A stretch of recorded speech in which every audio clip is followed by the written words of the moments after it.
প্রথমে আজকে আমার অনেক কিছু চিন্তাভাবনা ছিল। তো সেই চিন্তাভাবনার মধ্যে একটা ছিল যে আজকে আমি মিষ্টি কুমড়া ভাজি করব। তো এই মিষ্টি কুমড়া ভাজি করতে গিয়ে চিন্তা করলাম আপনাদের সাথে একটা ছোট্ট একটা ভিডিও নিয়ে আসি, যেটাতে আমার মনের একটা ছোট্ট কথা শেয়ার করব। আমি এখানে আসার পরে আমি খুব বাংলাদেশি মিষ্টি কুমড়া খুঁজতাম, তো আমি জানতাম না আসলে এই দেশের মিষ্টি কুমড়ার সাইজটা এরকম। তো দেখেন কীরকম, নিচে একটু গোল গোল আর উপরেরটা হচ্ছে কিছুটা ঢোল টাইপের।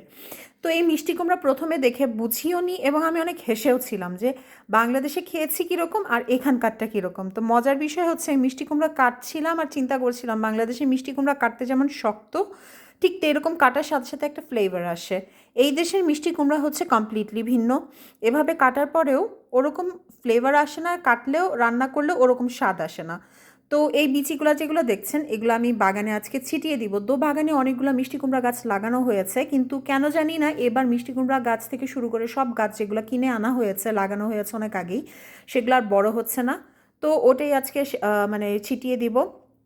এই তো আজকে এই ছোট্ট একটি ব্লগ। আমি ছোট ছোট জিনিসপত্র শেয়ার করি, কারণ আমার ছোট ছোট জিনিসপত্রের মধ্যে আমি খুশি এবং সুখ খুঁজে নেওয়ার চেষ্টা করি, তা আপনাদের সাথেও শেয়ার করি। আমার মতন কারা কারা এরকম ছোট ছোট জিনিসে খুশি হওয়ার চেষ্টা করেন আপনারা অবশ্যই বলবেন। তো আজকের ভিডিওটা এতটুকুই। আল্লাহ হাফেজ, আসসালামু আলাইকুম।